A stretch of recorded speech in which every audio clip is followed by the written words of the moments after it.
left.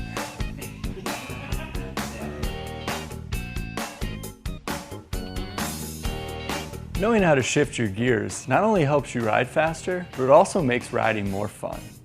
So let's talk about how shifting works and when to change gears. We'll start by taking a look at the parts. Shifters are found on the front of the handlebars.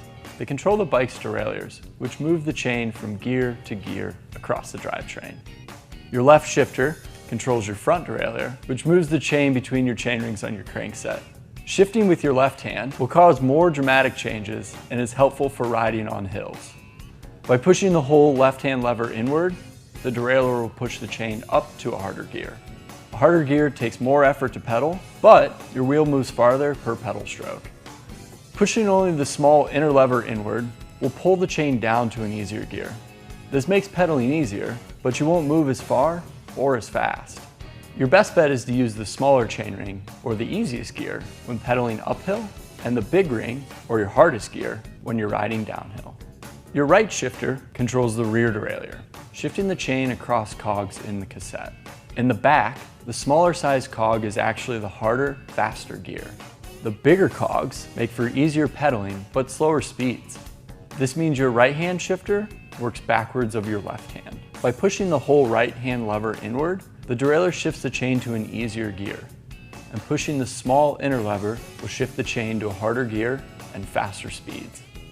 Compared to front shifting, the difference between gears is much smaller out back. With practice, you'll find that front shifting is helpful for big changes on hills, and rear shifting is good for fine-tuning until you're pedaling at a comfortable rate. There are two gear combinations to avoid.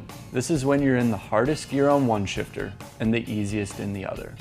We call these cross-chaining because you're running in opposite extremes. Cross-chaining puts a lot of strain on the chain and often causes the chain to rub against the front derailleur, which makes a lot of irritating noise and can be bad on your gear. So what gear combination is best? It's a matter of personal taste. What we're really after is the most comfortable and efficient rate of pedaling, or cadence. In general, most riders find a cadence of about 90 pedal rotations per minute to be the most efficient and comfortable. A slower cadence can feel like a struggle. A faster cadence feels like you're pedaling like crazy, but going nowhere. If you're interested in measuring your cadence, many cycling computers or apps can read this with a sensor.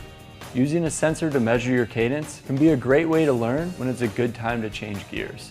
Finally, you need to keep pedaling while shifting, and it works best when you're pedaling lightly. If you've got a lot of pressure on the pedals when shifting, the change tends to be clunky and abrupt. If you see a hill coming up, shift to an easier gear before you start climbing. And that's the 101 of shifting gears. If you're totally new to this, it helps to practice shifting in an empty parking lot. If you'd like more help, pedal over to your local Trek dealer for some personalized advice.